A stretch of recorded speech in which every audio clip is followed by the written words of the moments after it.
ಓಂ ಹ್ರೀಂ ಭೈರವಿ ಕ್ಲಾಂ ಹ್ರೀಂ ಸ್ವಾಹ. ನಮಸ್ಕಾರ. ರಾಶಿ ಭವಿಷ್ಯಕ್ಕೆ ಹೋಗೋದಕ್ಕಿಂತ ಮುಂಚೆ ಕೆಲವು ವಿಚಾರಗಳನ್ನ ಹೇಳೋದಾದ್ರೆ, ನೋಡಿ, ಒಂದೇ ಡೇಟ್ ಅಲ್ಲಿ ಎಷ್ಟೋ ಜನ ಹುಟ್ಟಿರ್ತಾರೆ, ಒಂದೇ ರಾಶಿಯಲ್ಲಿ ಲಕ್ಷಾಂತರ ಜನ ಹುಟ್ಟಿರ್ತಾರೆ. ಎಲ್ಲರ ಭವಿಷ್ಯ ಒಂದೇ ತರ ಇರುತ್ತಾ? ಕುಂಭರಾಶಿ ಮೀನರಾಶಿಗೆಲ್ಲ ಸಾಡೆ ಸಾತಿದೆ ಅಂತೇಳಿ ಜನಗಳನ್ನ ಭಯಪಡಿಸ್ತಾ ಇರ್ತಾರೆ. ಎಲ್ಲ ರಾಶಿಯವ್ರಿಗೂ ತೊಂದರೆಗಳಾಗ್ತಾ ಇದೆಯಾ? ಸಮಸ್ಯೆಗಳಾಗ್ತಾ ಇದೆಯಾ? ಇಲ್ಲ. ಯಾಕೆಂತಂದ್ರೆ ಇಲ್ಲಿ ನಾವು ಮುಖ್ಯವಾಗಿ ಗಮನಿಸಬೇಕಾಗಿರುವಂತದ್ದು ನಮ್ಮ ಇಂಡಿವಿಜುವಾಲಿಟಿ ಯಾವ್ದನ್ನ ತಿಳ್ಕೊಳ್ಳೋದು. ನಿಮ್ಮ ಡೇಟ್ ಆಫ್ ಬರ್ತ್ ಮಿಸ್ಟೇಕ್ ಇರೋ ಸಾಧ್ಯತೆ ಇರುತ್ತೆ, ನಿಮ್ಮ ಬರ್ತ್ ಟೈಮ್ ಮಿಸ್ಟೇಕ್ ಇರೋ ಸಾಧ್ಯತೆ ಇರುತ್ತೆ. ಹಾಗಾಗಿ ಜಾತಕದ ಭವಿಷ್ಯ ತುಂಬಾ ಸಮಯ ನಿಜ ಆಗಲ್ಲ. ಅವಾಗ ನಾವೇನ್ ಮಾಡಬಹುದು, ನಾಡಿ ಜ್ಯೋತಿಷದ ಪ್ರಕಾರವಾಗಿ ನಿಮ್ಮ ಹಸ್ತರೇಖೆಗಳನ್ನ ಜಾತಕಕ್ಕೆ ಮ್ಯಾಚ್ ಮಾಡಿ ನೋಡ್ಬೇಕು. ಈಗ ಫಾರ್ ಎಕ್ಸಾಂಪಲ್ ನಿಮ್ಗೊಂದು ಗಜಕೇಸರಿ ಯೋಗ ಇದೆ ಅನ್ಕೊಳ್ಳೋಣ, ಹಸ್ತದಲ್ಲಿ ಅದು ರಿಫ್ಲೆಕ್ಟ್ ಆಗಿದೆಯಾ ಅದು ಗಮನಿಸ್ಬೇಕು. ಹಸ್ತದಲ್ಲಿ ಕೂಡ 12 ರಾಶಿಗಳಿದೆ.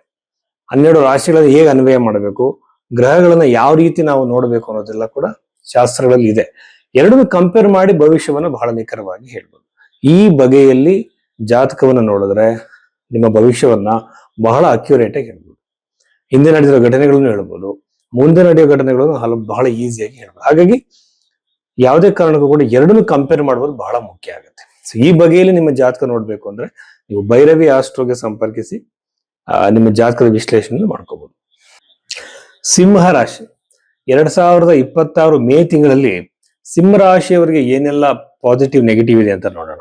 ಸಿಂಹ ರಾಶಿಯಲ್ಲಿ ಇರುವಂತಹ ಕೇತು ಗ್ರಹ ಆರೋಗ್ಯದ ಸಮಸ್ಯೆಗಳು, ಸ್ಕಿನ್ ಇಶ್ಯೂಸ್ಗಳು, ಮಾನಸಿಕವಾದ ತೊಳಲಾಟಗಳು, ಟೆನ್ಷನ್ಗಳನ್ನ ಈ ಕೇತು ಗ್ರಹ ಕ್ರಿಯೇಟ್ ಮಾಡಬಹುದು.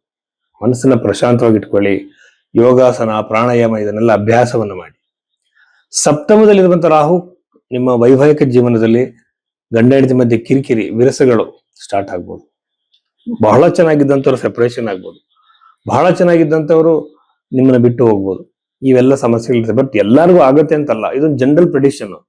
ನಿಮ್ಮ ಇಂಡಿವಿಜುವಲ್ ಜಾತಕ ಹಸ್ತರೇಖೆಗಳನ್ನು ನೋಡಿದಾಗ ಕ್ಲಿಯರ್ ಆಗಿ ಹೇಳ್ಬೋದು ಯಾವ ಸಮಸ್ಯೆ ಯಾವಾಗ ಬಗೆಹರಿಯುತ್ತೆ, ಟೈಮ್ ಸಮೇತ ನಾವು ಹೇಳ್ಬೋದು.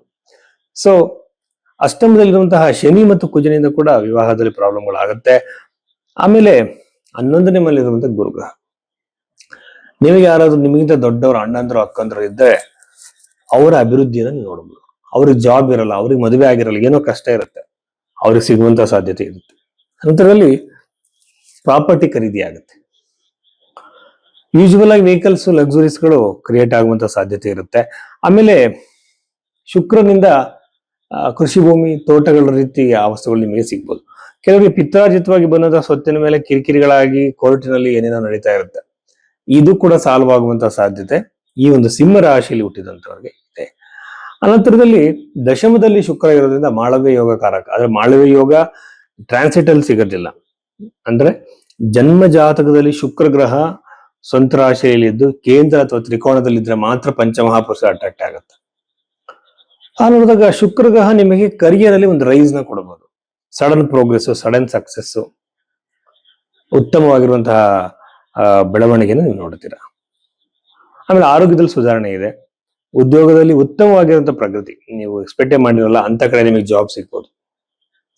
ಫೈನಾನ್ಷಿಯಲ್ ಸಕ್ಸಸ್ ಇದೆ. ಹಣಕಾಸಲ್ಲಿ ನಿಮಗೆ ಬರ್ಬೇಕಾಗಿರುವಂತಹ ಹಣ ಬರುವಂತದ್ದು, ಸಾಲ ಸ್ವಲ್ಪ ತೀರಿಸ್ಕೊಳ್ಳುವಂಥದ್ದು, ಆಮೇಲೆ ಲಾಭ, ಬಿಸ್ನೆಸ್ ಗಳಲ್ಲಿ ವ್ಯವಹಾರ ಮಾಡ್ತಿರುವಂತ ಲಾಭ ಅನ್ಕೊಂಡಿದ್ದಕ್ಕಿಂತ ಹೆಚ್ಚೇ ಬರುವ ಸಾಧ್ಯತೆ ಇದೆ ಅಂತ ಹೇಳ್ಬೋದು. ಇಷ್ಟು ವಿಚಾರಗಳು ಸಿಂಹ ರಾಶಿಗೆ ಸಂಬಂಧಪಟ್ಟಿದ್ದು.